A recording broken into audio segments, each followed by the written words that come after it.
All right, good morning, everyone. Particularly those who were up late last night. Welcome to Byrne Hobart's talk on discount rates. Byrne is a author of The Diff, a popular newsletter that covers significant trends in finance and technology, which attracts a wide audience, including hedge fund managers, tech founders, venture capitalists, and a shocking percentage of this audience, which is awesome. Byrne has a background in both finance and tech. Take it away, Byrne. All right. Thank you very much for that friendly introduction. I'm sorry I'm a little hoarse. I've been talking to rationalists, post-rationalists, counter-rationalists, etc. You all have interesting things to say. I insist on responding to all of these things, and so I'm a little hard to understand, perhaps. Anyway, the topic of my talk today is discount rates. Bird in the hand is worth exactly how many in the bush? And discount rates, they're a really, really important tool for thinking about the future. You know, we think about what we owe the future. We don't necessarily think about like what is the APR? Can we use a firm for this? Like how can we finance this? How do we fiddle with the terms and optimize our situation? But that stuff it really matters, especially if you are thinking about low probabilities of very large numbers of people being either very happy or very sad. If you do put those people's utility into your model of what you're optimizing for, it really matters whether that happiness is precisely equivalent to yours in terms of moral, its moral salience, or if you want to haircut those numbers a little bit on the basis of some other factor like time or uncertainty or the cost of capital or whatever. So let's talk about what a discount rate is. The main idea is fairly trivial, which is that money today is worth more than money later, than the same amount of money later. So if you're evaluating some future opportunity, you have to think about the price of money and just what is the value of that future return. But also you have to think about an appropriate risk premium to put on top of that. So if you are doing something that you believe is truly risk-free, then you don't think about the risk premium, but you also don't expect to get any outsized reward. If you have some kind of, we started out talking about these things in terms of financial investments, and some of that is just that they are sufficiently abstract that the actual underlying rules are more apparent, and then you can apply those rules in other contexts where you wouldn't necessarily have discovered them because the real world is too noisy and messy. And so one of the things that academic finance has over time discovered and refined in both theory and practice is that you require a different rate of return for different kinds of assets. So if you are lending money to large established companies that don't have a lot of leverage, you don't get much excess return because you're not taking much excess risk. If you are buying stocks, you take more risk and you get compensated with more returns. If you're buying crypto, in a perfectly efficient market, if you are buying Doge or one of the Biden meme coins or whatever, you get an enormously high return to compensate you for the extreme volatility that these assets have. And another feature of these risk premia is that it's not just what is the volatility of this asset, but also what does it correlate with. So part of the reason that you do make money over time buying stocks is that you are taking a very large risk in that in a world where stocks go down massively, it is very unlikely that nothing else has changed for the worse in your life. So there's actually there is like, if you think of who would it be socially optimal, what's the socially optimal balance sheet on which those risks should live?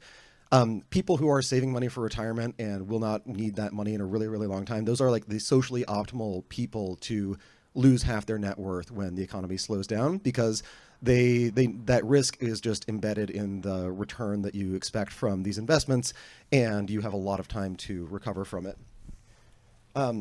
There are some assets that actually get a lower risk premium because even though their return is not great, it is inversely correlated with the other things that you care about. So gold is a famous example of this. Like, you should expect to do not very well over really long periods if you own a lot of gold, but in times when the stock market is collapsing and also bond yields are way up and like everything is going kind of crazy, gold tends to retain its value or increase in value because everyone else is freaking out just as much as you are, and they're all buying gold. So you sell them some of your gold, you buy cheap stocks, and you end up with a better overall return than you would have owning just the highest return asset class. So let's make the case for positive rates. Really easy. Nobody likes to wait. You would rather have money now than tomorrow. You would much rather have it now than in a year. Much rather have it now than in 100 years. And if that money is being invested productively, you have more purchasing power in the future. Like you should be kind of banking some returns now, knowing that you can purchase more stuff in the distant future if you wait. And it also has this interesting side effect where the higher interest rates are and the higher your cost of capital is for something that requires somebody else's money to get done, the more judicious you have to be, especially about delays. So startups, of course, move really, really fast. And one reason for that is that they have some of the most expensive capital that you can possibly raise in the form of venture money and angel money. I provide a little of that from time to time myself. And it does give people a really, really strong incentive to just be maximally impatient and to make things happen quickly, because there is just a cost, like there's a cost of time, there's a cost of delays. And so you really don't want those. And then the flip side of that is when interest rates are really, really low, delays don't matter that much, because getting a return from a project in 3 years instead of in 2 years, it's roughly the same return at a sufficiently low discount rate. But we can't just justify positive discount rates. We can also justify negative discount rates, or at least a negative risk-free rate. And the argument for that is you don't actually want, you might want money up front, but you don't want other stuff up front. You actually do want to delay your consumption over time. It would be really, it would be a time savings, but probably not a great idea to eat 21 meals worth of calories in one meal and then not have to take breaks for lunch and dinner. So you do actually, in that case, have like you would justify a negative rate. Negative rates are also something you could justify if you believe that you will be earning money now but won't necessarily be making money in the future. So you essentially are paying other people to preserve some of your purchasing power, and you're paying them in the form of a negative return. So which is it? Well, fortunately, there's a lot of historical data. Unfortunately, the historical data is wrong. People post this chart sometimes. It is a really cool chart. It's 800 years of interest rates, and as you can see, there is a trend line. This chart goes to 2018, which was actually a pretty low point for interest rates, but if you add 5 more data points to an 800 data point series, it doesn't change things all that much. So trend line is still roughly that, but you are really not measuring the right thing. So when you look at those old data points where someone is borrowing at 10% or 12%, yes, it is governments borrowing money. It is almost always governments borrowing money to pay mercenaries to fight wars for them, and that is just not a very productive thing to do. And you usually don't, if you are a lender, you are not treating that as a risk-free loan. You're actually treating that as a very, very risky loan. In fact, a lot of those lenders really didn't want to make those loans. They sort of got bullied into it, and they expected that 12% was actually a money-losing proposition, but at least they kept a little bit of their dignity by saying that they are in the business of taking risks, lending money, and occasionally His Excellency defaults and refuses to pay. The historical risk-free interest rate is actually slightly negative, because it is the closest you get to risk-free is you take some coins, you bury them somewhere, you know where they're buried, nobody else does, and hopefully you recover them before you die, or your descendants know where they're buried and they recover them. So that does preserve your money for a while. In a medieval economy, it pretty much preserves your purchasing power, because these coins do actually have precious metals. It does lead to this depressing thing where, like, I highly recommend, if you can ever go to a coin show, like where people are buying and selling coins, please do it. They will typically let you touch the coins, and it's really weird to touch something that someone in ancient Athens might have used to buy something, or that some Renaissance duke could have used to pay an artist who he'd commissioned a painting from. That's just pretty cool. But you also have to think that, like, all of these coins, the reason we have them is that someone buried them and somebody else way later dug them up. In other words, you're always like robbing not someone's grave, but maybe like their extended economic kind of grave. And it's always like you're holding this reminder that when you try to preserve your wealth, it is often because you expect something bad to happen. Sometimes that exact bad thing does happen to you. It's a little sad, but it's neat to like hold a little piece of history in your hand. So highly recommended.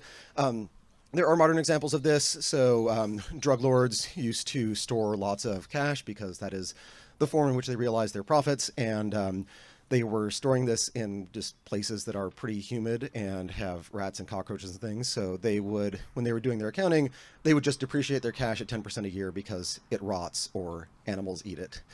You can do better than that if you have to be storing large amounts of cash. My understanding is that the state of the art has improved somewhat since Pablo Escobar's day. So yeah, the main point there is that the older data on risk-free rates is actually not data on risk-free rates. So how can we use just the existence of discount rates and their importance in various aspects of our lives and various topics that we have been all of us have been discussing a lot recently. So one is that if you want real money prediction markets to be a genuine asset class, then you want them to provide some kind of positive return, or at least an appropriate risk premium. And what this leads to is a really interesting conclusion to me, which is that the prediction markets that could offer the lowest real money return would be bets that pay off when things are going badly, but not bets that pay off when things are going extremely badly. So if you have a prediction market on something like, I don't know, NVIDIA will delay some product launch, or the next big model from a major lab will be not that great compared to what people were expecting. Like those prediction markets, people would buy those as hedges. Like people are sort of long the outcome that they're betting against, and so they're willing to have an expected return that is low if it means that, conditional on the expected return of their total portfolio getting worse because of this event that they're betting on, conditional on that, they do have money from hedging their bets. So it is kind of like alchemy, where you find your own personal gold. Like, what is gold? Like, what is the asset that would do well in a situation where you specifically are panicking? And you can synthesize that through prediction markets and buy it. And again, you expect a negative return. You expect your counterparty to be the one who makes money on average from this, but they are basically selling you insurance, and it's insurance that you put some positive value on. There's another fun feature of rates is that they enable financial time travel in several ways. So if rates are 0% now and 0% forever, everything, financially speaking, happens all at once. Like everything that will happen has economically happened.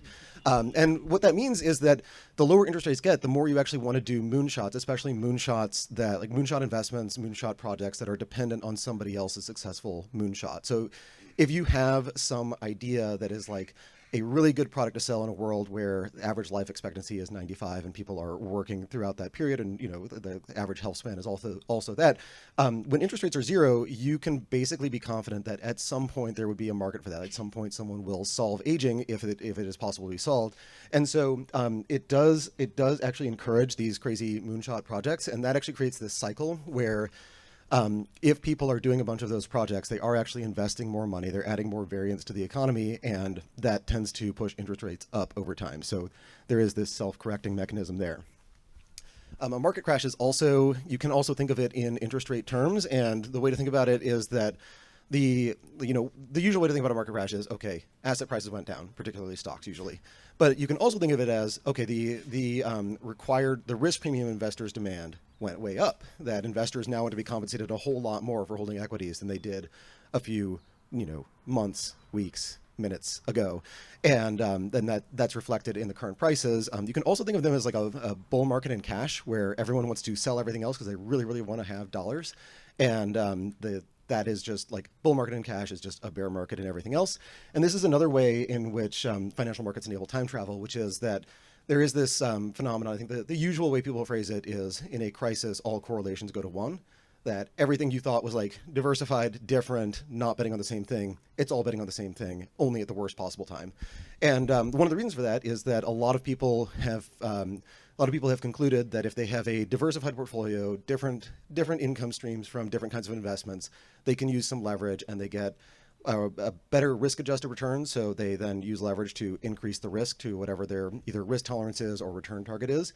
And what that means is that if there is one of those bets that's going really badly, you are levered and losing money, and typically either your lender will freak out and insist that you pay back some of the loan, or you yourself will freak out because you realize that your net worth could actually plausibly go to zero.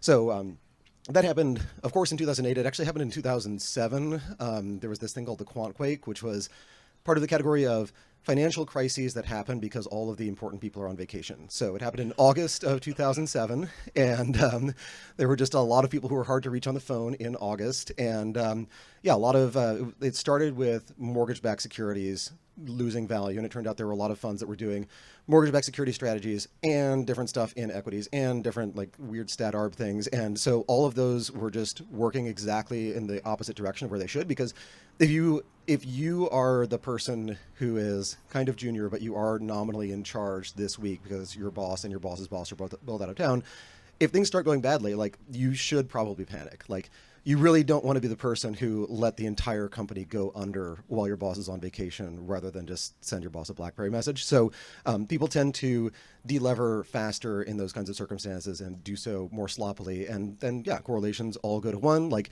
every idea that is a good idea on average becomes an extremely bad idea for a brief period of time. And that is really unpleasant for everyone involved. So let's move on to another topic that discount rates touch on very closely. So Tyler Cowen and Derek Parfit actually collaborated on a paper a long time ago, and it was about how we should discount investment. Like, what is the social discount rate? In other words, should we put a lower value on long-term future, like a lower cost on long-term future suffering, lower value on long-term benefits, on the grounds that perhaps our descendants will be richer and more numerous, et cetera, they can handle it. And the paper actually gives a pretty good case that the sort of risk-free rate for the social discount rate should be roughly zero.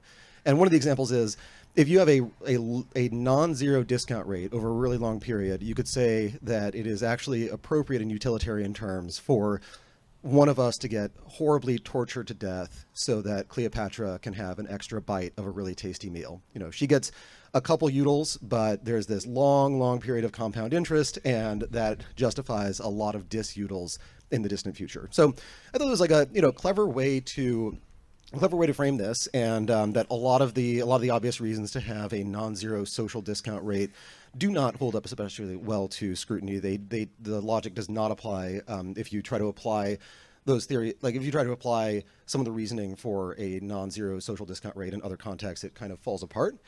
But that is just the risk-free rate. That is not including a risk premium. And if you are taking actions now based on an effect they will have in the future, and perhaps an effect in the distant future, you have to apply some kind of risk premium. You have to say that there is some uncertainty here, and that should actually require that the things you do now in order to cause a great deal of good in the future, they need to cause even more good in the future to be justifiable, because you're very uncertain about what that good looks like. And sort of accidentally riffing on Robin Hansen's piece, we independently were both talking about culture drift. I decided I would think about, like, so one thought experiment is, like, do you expect to share the same utility function with people in the distant future? Well, do you share the same utility function with people in the distant past? And so you can kind of run down the list. How would my ancestors view my life? Am I generous with meat in my halls? No. Do bards sing of my deeds? Not really. Do clans that have wronged my family tremble at the mention of my name? Not that I have seen. Do I have any drinking vessels that are made from the skulls of my enemies?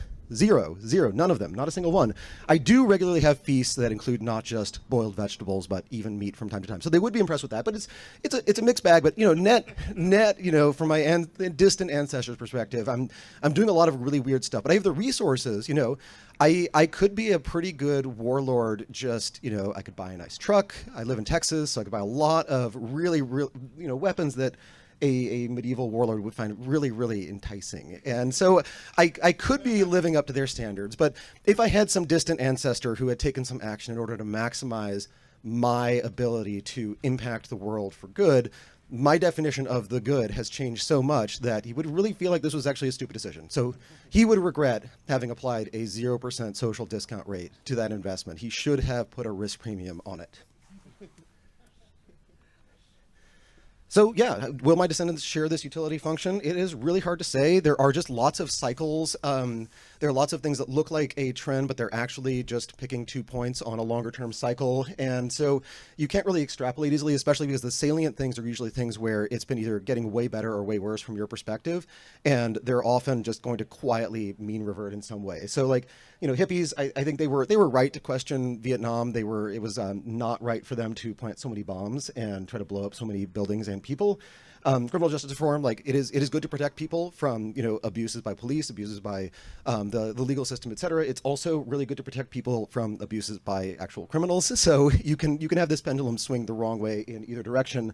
Killing bin Laden, really good thing. I still have to take my shoes off in airports. It seems like that is a less good thing, and it's like its salience went down enough that it's just like this low level annoyance. And then things like drug legalization, like we have made a lot of progress there, but we also managed to make weed uncool somehow by making it legal and making it more of just a weird nuisance. So what should you actually do about this? You should default to a non-zero discount rate for when you think about actions you take today that could have enormous benefits far in the future. In the grand tradition of financial theory, I made up some numbers. I said, okay, let's do half the equity risk premium. So like, you should apply a discount rate of like 2 to 2.5% on average. But you can lower this. You do have permission to be a long-termist if you have kids and raise them with your values, if those values are very similar to the values of people you were descended from, because that allows you to say that I do actually have more confidence in the utility function of my distant descendants because the utility function drift is just a lot shorter. And then you also want some kind of system that you expect to exist in the future that will continue to propagate these beliefs. You're not just expecting this multi-generational game of telephone to always transmit with perfect fidelity. Like you want error correcting mechanisms, etc. So if you're going to Latin Mass regularly with all 8 of your children, then you do have like full permission to be an extreme long-termist. And otherwise, you need to apply more of a discount rate. It is true. Like there seems to be a negative correlation, which it has to be true that there's a negative correlation right now because a lot of these ideas of taking utilitarianism really seriously, they're fairly new ideas. They haven't really been implemented at scale until quite recently. So of course you have a lot more social drift, preference drift than the average person generally. So you should actually be applying perhaps an even higher social discount rate to those long-term decisions.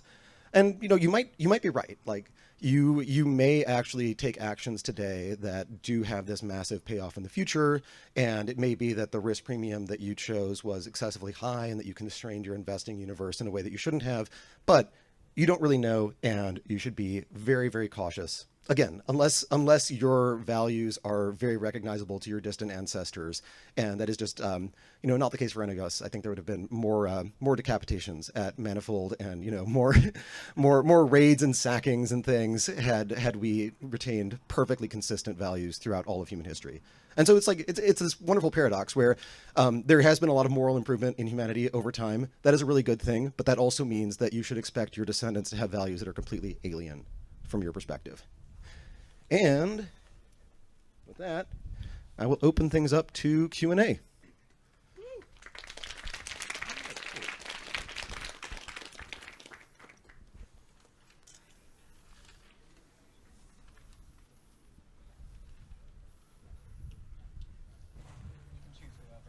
Oh, I can choose? He'll bring you the mic. Cool. He'll bring them. Hey. Wait 1 second, go right down there. Who was this? I might have missed something at the beginning of the talk, but could you just, for my ease in understanding, give some examples of what applying a discount rate in that last slide would look like? So like applying a discount rate to, long-termist. Yeah, let's say related to your family or something. Well, so the family stuff is it is a short enough time period that it's a little bit more straightforward. But I was thinking of things like if one of your beliefs is there is some chance that there will be a trillion simulated humans who will be living lives of either unimaginable bliss or unimaginable suffering in the long-term future, and you can take actions today that have some effect on that. That if you are a zero discount rate utilitarian, then even a very remote chance of a huge number of people with very extreme outcomes dominates all of your decisions, and that what you should actually be doing is applying a pretty hefty discount rate to that because of the uncertainty, and saying that, yeah, there is a non-zero chance that there are lots and lots of future people who matter very, very much. But because I have very low confidence in my predictions of both that will happen and I could actually have positive impacts on their utility, that you should you need a very high threshold for like how much impact you can have and how certain you are on that impact to make decisions on that basis.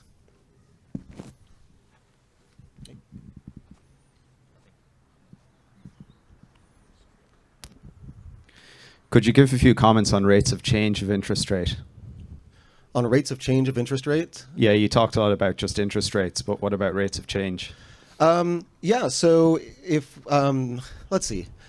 I think interest rates have been like locally, like more volatile year to year in very old history, just because, but I think a lot of that is just we have noisy data and the transaction costs for making a loan were fairly high. So a lot of it was ad hoc and, a lot of numbers were kind of made up. I think more recently, so there are periods where interest rates are extremely stable. I was actually looking at a chart of 10-year Treasury rates, and there's some freaky period in the 1960s where rates move by like maximum of 4 basis points for many, many months. And I think people just were looking at Treasury bonds a lot less at that time. But now like rates are very, very responsive to pretty much everything that happens in the economy. Like you immediately see an impact on 10-year Treasury rates, and then shorter term rates are a tool for managing the economy. So I think like when you think of the volatility, I guess one consideration there is that the rate changes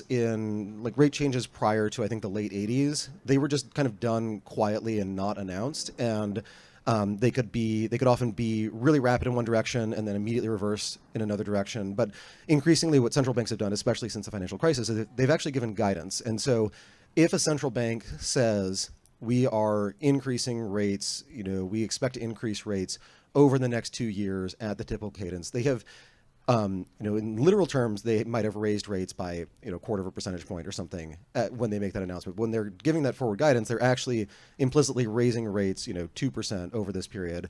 And it's actually kind of tricky to think about to what extent do you treat that as this is actually an increase in rates volatility because now they are doing a larger change in rates, but they're spreading it out over time, but they are telling you right away, so you should react right away. And to what extent is it actually reducing the volatility of these rates? It's a really hard question. I think basically, as annoying as it is, the further back you go in the time series, the more you're actually looking at samples from a different distribution and looking at a different measure of a different thing.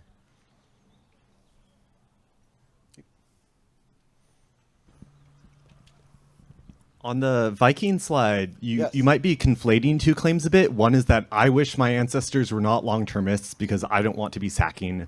But the other claim is that my ancestors should be glad that they weren't long-termists. And that seems a little less true. It seems like maybe my ancestors do wish that I was sacking today, and that I'll wish that my descendants are like living by my values. Yeah, what I was focused on was that the drift is large enough over long periods that you should have very, very little confidence that what will make your descendants happy, and that you should thus apply a pretty high discount rate to those decisions. Like you can have sympathy for your ancestors, and I guess, but that's also a culture drift thing, where the lower your culture drift is, the more you have direct sympathy for and can directly relate to your ancestors because you do pretty much agree on all the big issues.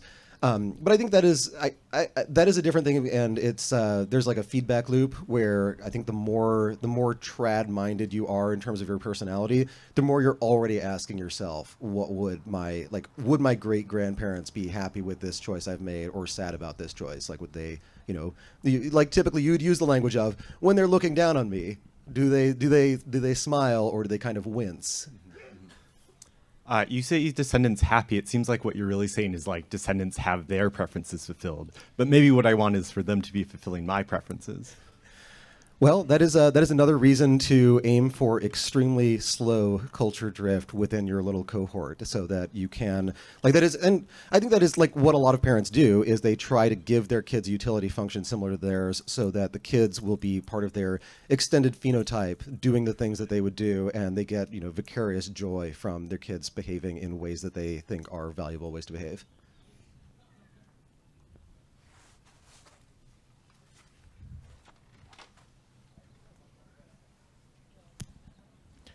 Thanks, Byrne. Given all of this, how should this change how we should think about prohibitions against usury or high interest rates in the historical religions of the world and the historical cultures of the world? Okay, this is a cool topic. Most of the things I have to say on this are not directly related, but there's some cool stuff there. So it is true that many religions are very skeptical of usury. The Catholic Church used to be very against it in theory. Islam also remains against it, again, in theory. And what that basically meant was it was actually a subsidy for people who are very verbal and very good at reading a literal list of rules and asking, how can I violate these rules in a way that's technically compliant? So actually the Paradox game, EU4, which has just destroyed so many valuable hours of my time and that of others, actually models this correctly, because they have this feature in the game where you can borrow from the merchants in exchange for which you get less trade income. That is literally what they did. So the way that a loan, like a Renaissance era loan would often be structured is it is a zero interest loan, but the bank or the trading firm or whatever that makes that loan no longer pays taxes on some category of goods that they regularly import or export. And in a lot of cases, the demand and the supply and demand for those would have been pretty predictable. So you could work it into an interest rate. The much lamer, less impressive hack, like it just does a great disservice to people who like to munchkin the rules, was you had a loan document and then you had a separate agreement that once a year the king will give you, the representative of your firm, a gift, and that gift's monetary value will be exactly 8% of the balance of the loan. And then at the end of the term of the loan gets paid back. Like, come on, guys, that's no fun. I mean, maybe it was more fun to show up if you are just the junior factor working for the Medici or something. Like, you show up in some duke's court and you are greeted as an honored guest. They throw a big party for you and you get this really, really nice party favor at the end. And then you bring it back to Florence. So maybe that was what they were going for. But they have very different utility functions for me. Yep.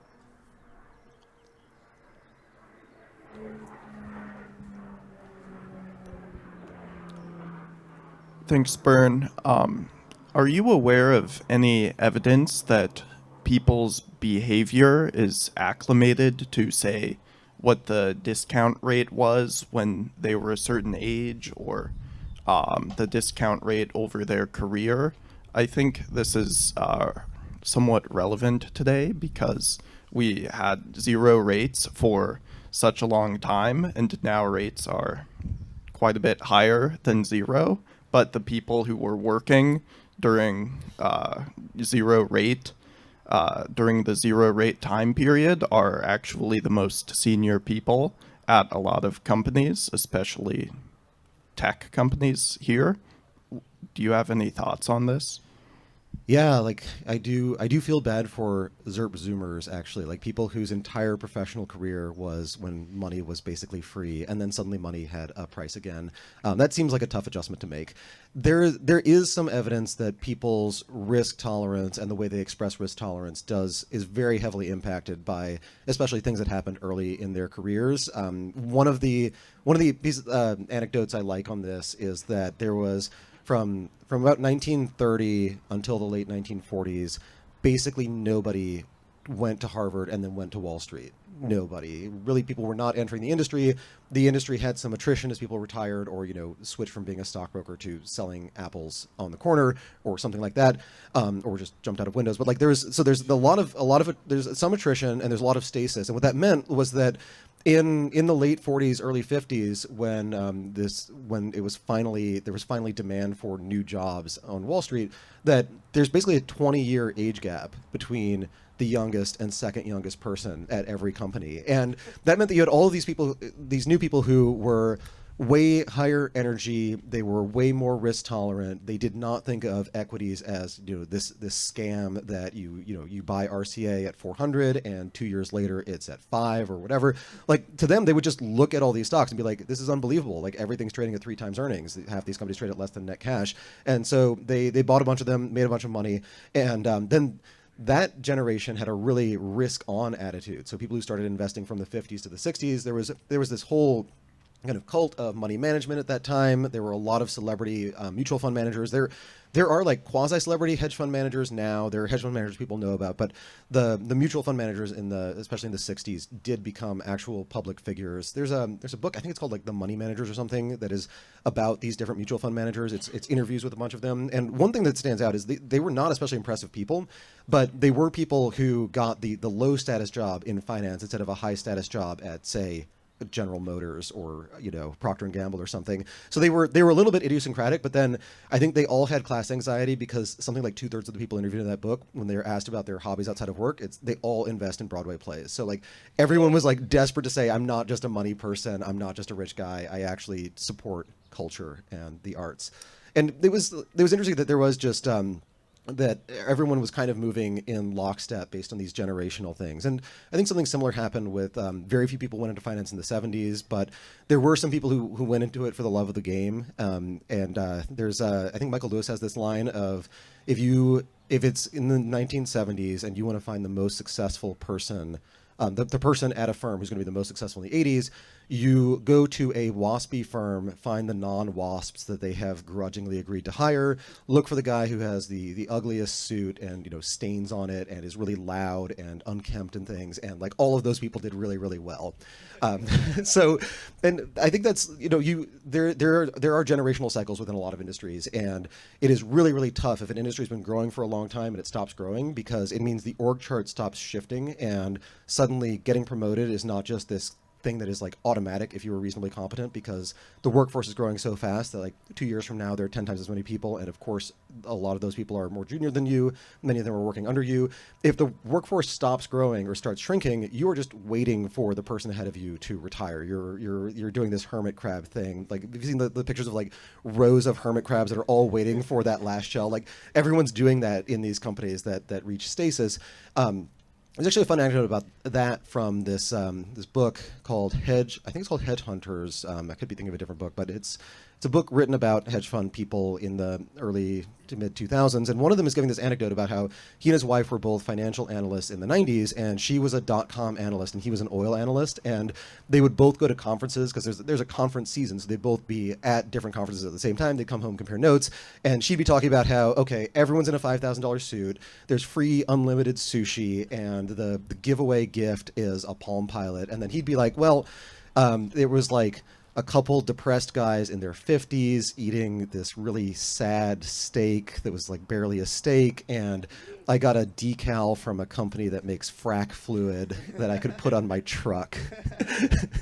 And that was actually a really good market timing signal. So like, if you are trying to play the demographics game, go to a bunch of industry conferences and try to get a job in whatever industry has the saddest, most depressing, and most elderly groups, or most elderly attendees, because those are all the people who are going to be retiring, and suddenly you will rocket up to the CEO job faster than you would in big tech.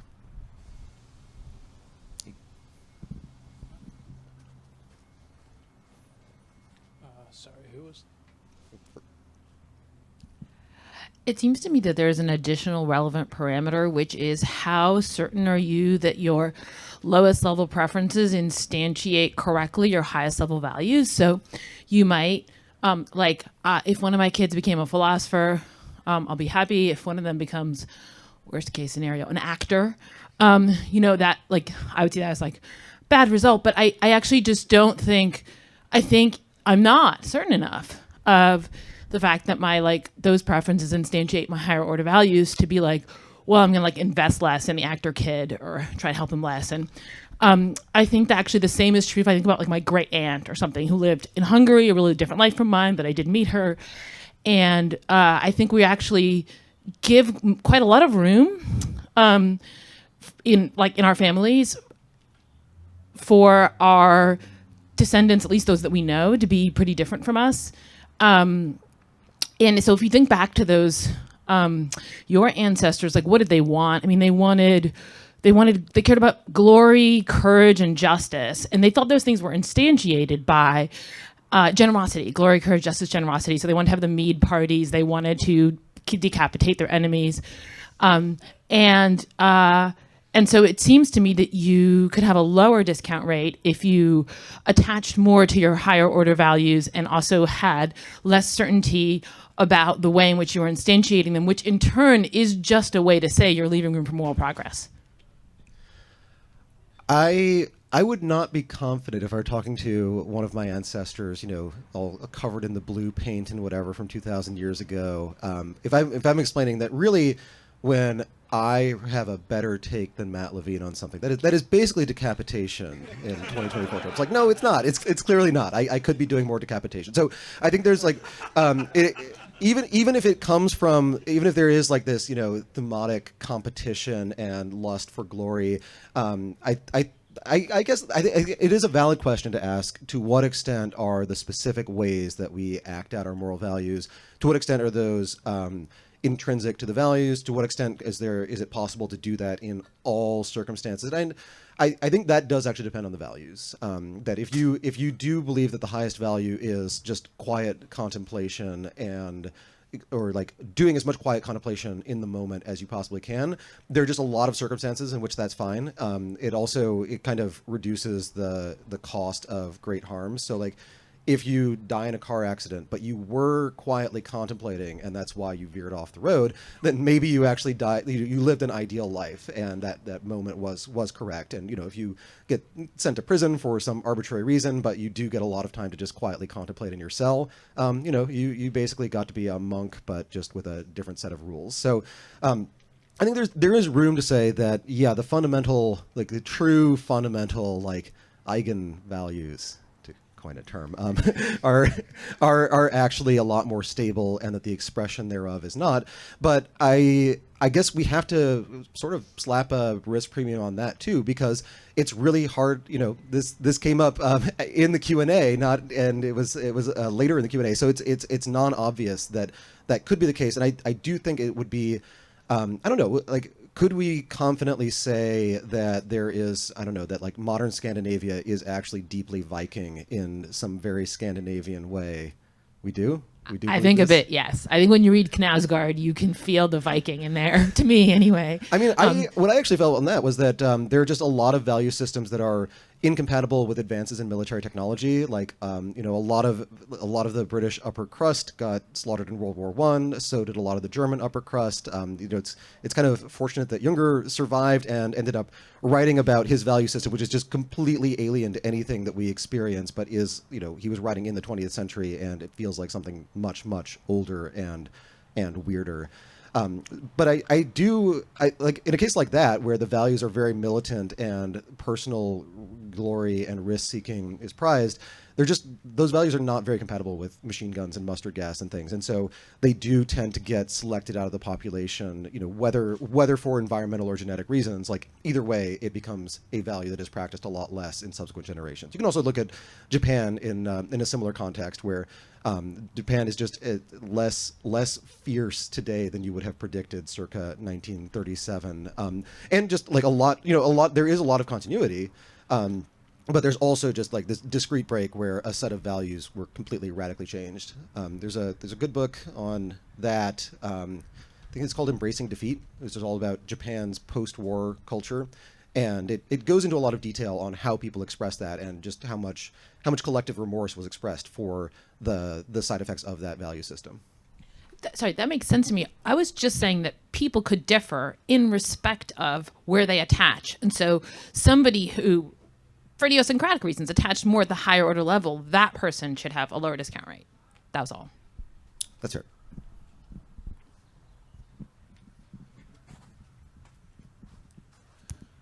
I realize now I was waiting that probably the only guy here who hasn't read Parfit, but that Cleopatra example made less than 0 sense to me. Like from normie terms, money goes up because you get money, build a factory. Factory makes pencils. Pencils sell for more than the factory cost, and then that money you get goes into other stuff. But Cleopatra eating one more apple has no effect beyond Cleopatra in that meal, much less Cleopatra in life, much less her descendants. Like the long-termist thing, the load-bearing part is that it's not just a lot of people feel bliss, it's a lot of people feel bliss from then until the end of eternity, and that smudges the math out into interest terms. Yeah, I think the intuition with the Cleopatra example is that if you could say, I'm going to eat an apple today and I will pay for it now, but I'd also be willing to pay slightly more for it in a year. And, like if I could pay like $1 now or $1.05 in a year, maybe I'm indifferent. And then you compound that out. And if you do it in utils instead of in dollars, then you can say like, I would take this utility now in exchange for more disutility in the future, and the further out in the future it is, the much higher the disutility I'm willing to tolerate for it. And this is like he's giving that as an example of why this is a stupid way to think. So your intuition there is correct that it is not just and it is not moral to have a positive risk-free social discount rate.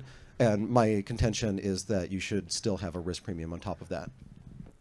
Oh, just thought something. Now I'm thinking of whether I'd be willing to get tortured to death in order to give Cleopatra like the recipe to synthetic fertilizer or something. And now that's at least interesting. It's a pressing concern. We should have a debate or a manifold market. Will anyone be tortured to death in order to give Cleopatra? Yes. Fine. Give me that too. Yep.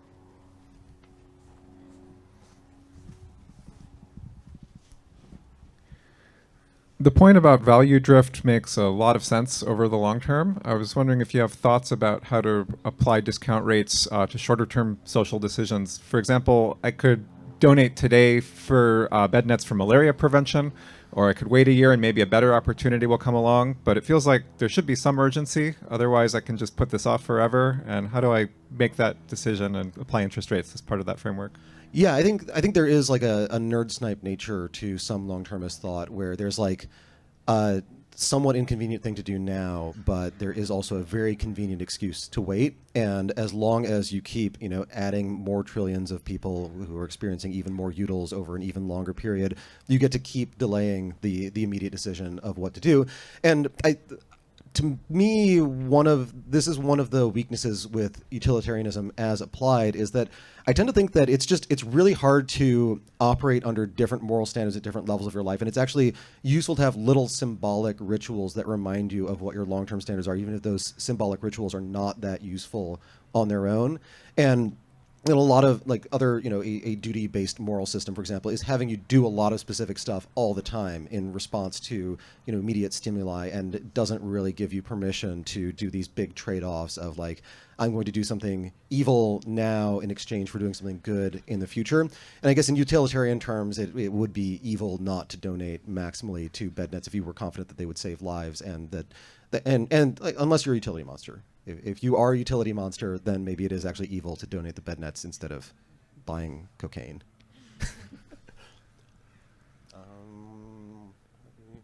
Patio. So you mentioned that we can. Thank you.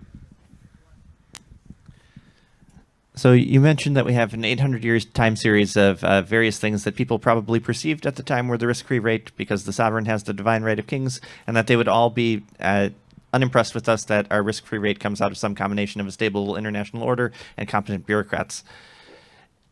If there is another risk-free rate in our life that is the numeraire, however we measure it, is different, what are like plausible candidates for that risk-free rate in the future? So on the first point, I suspect that they did think of these as risky loans, that the true risk-free investment was just hiding something of value somewhere that only you knew about.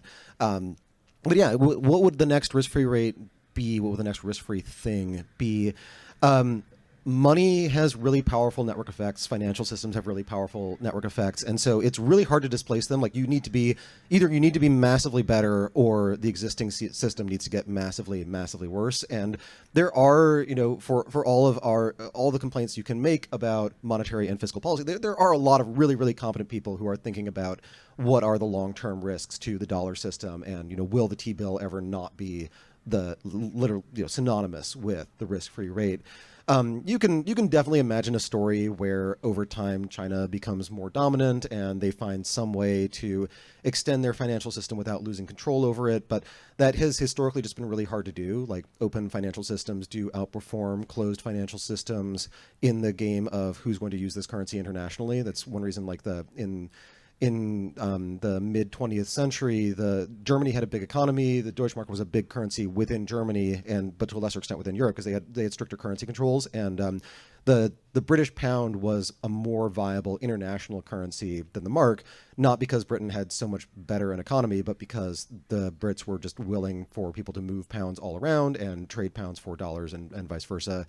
And also they had an empire, and they put a lot of pressure on former imperial holdings to keep lots of reserves in sterling. But also those countries had pretty close trade relationships, and the sterling was like the one currency that they all had some use for. So it stuck around for a while. So like I generally am bearish on massive financial revolutions. They just take forever, and usually either the revolutionaries lose interest or have infighting or something and don't actually accomplish things, or the central whatever, like the legacy provider does actually get its act together. Like the US had that, where we did have a currency crisis in the 70s, and we did just switch what our currency was based on, and it worked out.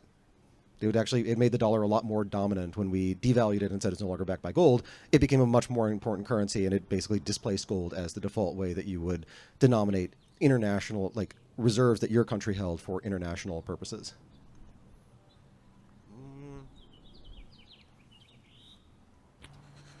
Next session here is in 5, by the way, so we can't take too many more questions. I guess relevant to that, your views on risk-free assets being scarce, and also your views on financial systems changes being scarce. What does that make your views on like Bitcoin, for instance?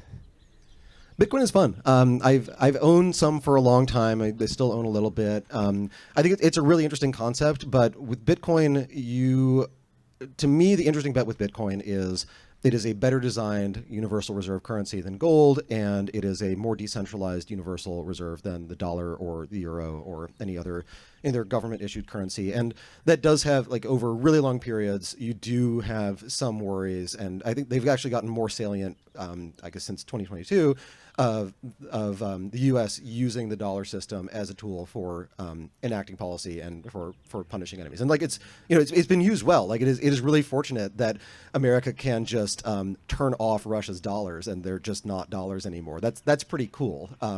It is like, of all the ways that you could cause $300 billion worth of harm to Russia, I strongly prefer updating databases to dropping bombs on civilians.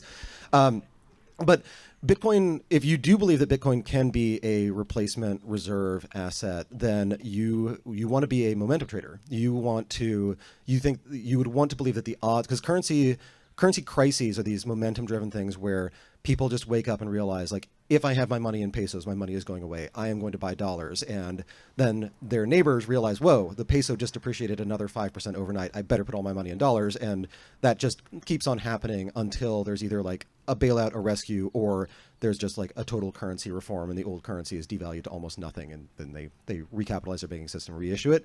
So like Bitcoin, it gets really, it's the case where your price target for Bitcoin should go up when Bitcoin is going up. It should go down when Bitcoin is going down.